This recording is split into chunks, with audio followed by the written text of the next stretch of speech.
एक जनी कहत है कि पवन सिंह के गाना पे व्यू काहे नहीं के चढ़त, आखिर दिक्कत कहाँ बा? वाह अरे ज्ञानी भाई वाह। पते नहीं के व्यू काहे नहीं के चढ़त, कहत हन के कहा रिलीक्स में कमी हो गई, वीडियो एडिटिंग में कमी बा। अरे महाराज तारा पते नहीं के काहे नहीं के व्यू चढ़त, कहाँ सुतल रह? अरे इनकरे गाना पे पहले व्यू चढ़ता कि पवन सिंह के पूछी है कि गायक हवन चिन्ह तड़ तो इनका के हवन नहीं चिन्ह, पतले पतले बाण नहीं चिन्ह था का जरूरी बा कहत है पवन सिंह को प्यार आशीर्वाद नहीं मिल रहा है। हो सकता है कि सावन गाना सुन के लोग बोर हो रहे होंगे, हाँ। इसके कारण से उनको प्यार मोहब्बत आशीर्वाद गाने पे नहीं मिल रहा, ना व्यू चढ़ रहा है। आई बेवकूफ के पता नहीं खे पवन सिंह के गाना पे काहे आखिर व्यू नहीं खे मिला है। बुरबक हम आपको समझा देना चाहते हैं कि पब्लिक उनको प्यार नहीं दे रही है, जो पब्लिक के साथ वो खिलवाड़ किए हैं ना, इसके कारण उनको व्यू नहीं मिल रहा है। ऐसा नहीं कहता कि जैसे इनका पते नहीं के 9 जाना तड़े 6 में भूला नहीं की काश के अपना आपके सोचल हम पवन सिंह हैं। अभी 2 दिन पहले ही कहत रहे, 1 दिन पहले हम पवन सिंह का लास्ट सावन गीत यही है जो गीत नहीं कहा था कि अंतिम सावन गीत यही है, इसके बाद पवन सिंह का पावर स्टार का सावन गीत नहीं आएगा। कि लोग इसको सुनते सुनते बोर हो गए, तो है कहाँ से भोजपुरी पोस्टर का आउट कहाँ से आई बताओ हमारा, कहाँ से आई? पहले इसका ही गाने पे पहले व्यू जाता है ऐसा बात करता तो गायक हो गायक नहीं कौन देखिला तो गायक थोड़ी है ये अपना आपके पवन सिंह से कम ना बुझल। हाँ बहुत बड़का है। सोचल हम बता दे न्यूज नु कि पवन सिंह का लास्ट सावन गीत अपना आई तो कहाँ से आई बा?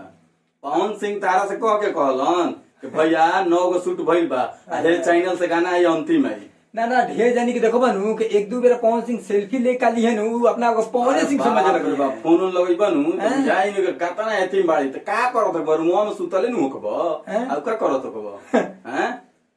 कितना विस्तार से बताओ तो देखला वीडियो पूरा पवन सिंह के ना बुझात हो के 2 मिनट में 5000 व्यू चल जाला, 2 मिनट में यूट्यूब हैंग हो जाला। कहता कि पवन सिंह के गाना पे के व्यू काहे नहीं के सब लोग के पता बा। ये अभी 9 जना तना 6 में भुलाइल बना कि व्यू काहे नहीं चढ़ रहा है, तो लगा लो हमारा सभाजी ना लोकगीत एक बाद सावन बाद लोकगीत आई नु ओ में व्यू चढ़ जी। सही बात बा एकदम ना चढ़ जी में तारा अभी पते नहीं थे तारा लोग माने के 2000-4000 तारा का पब्लिक देखत है तार वीडियो, तो तू अपना आपका पवन सिंह बुझत रह।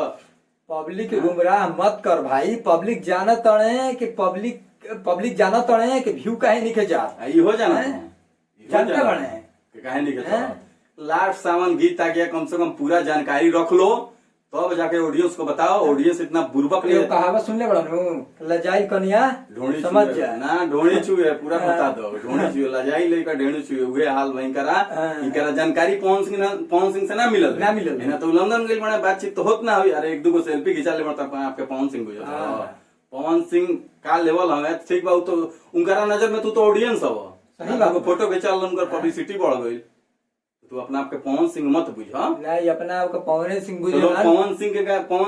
पवन सिंह से लोग काहे के पूछी गाना कब होता है, सही सब लोग इनके ही फोन करके पूछी ना गाना कब होता है, कब गाना शूट भइल बा।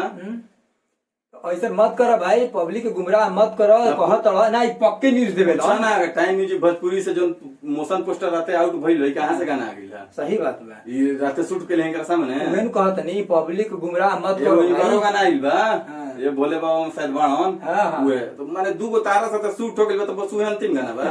ऑडियंस को इतना बुर्बक मत बनाइए। सही बात बा, जो जायज बात बा बोल तार वीडियो आदमी काहे देखेला सानी कि तू न्यूज देवेला बढ़िया, तू कहत गाना कोई ना आई ये लास्ट गाना कहां से आ गया। लोग बोर हो गए बना सावन से है बुर्बक। भक्ति ऐसा चीज है, भक्ति ऐसा सॉन्ग है कि यही तो एक सॉन्ग है कि जो मतलब लोग सुन के इससे बोर नहीं होते। सही बात है, लोकगीत ना है बाबू। भक्ति भोर हरिया में बाजेला, शाम के बाजेला, दोपहरिया में बाजेला, वही से बोर हो गए बने लोग। हो सकेला कि आई लोकगीत गाना नु तो चली भोजपुरी देखी बढ़ा दिया तुम्ही भी हुआ देखिए तो जाई व्यू तनी हमहु देखा तनी। बाकी अपना कमेंट सेक्शन में दीजिए गाइस। चलिए मिलते हैं नेक्स्ट वीडियो में। पब्लिक को ये गुमराह कर रहा है।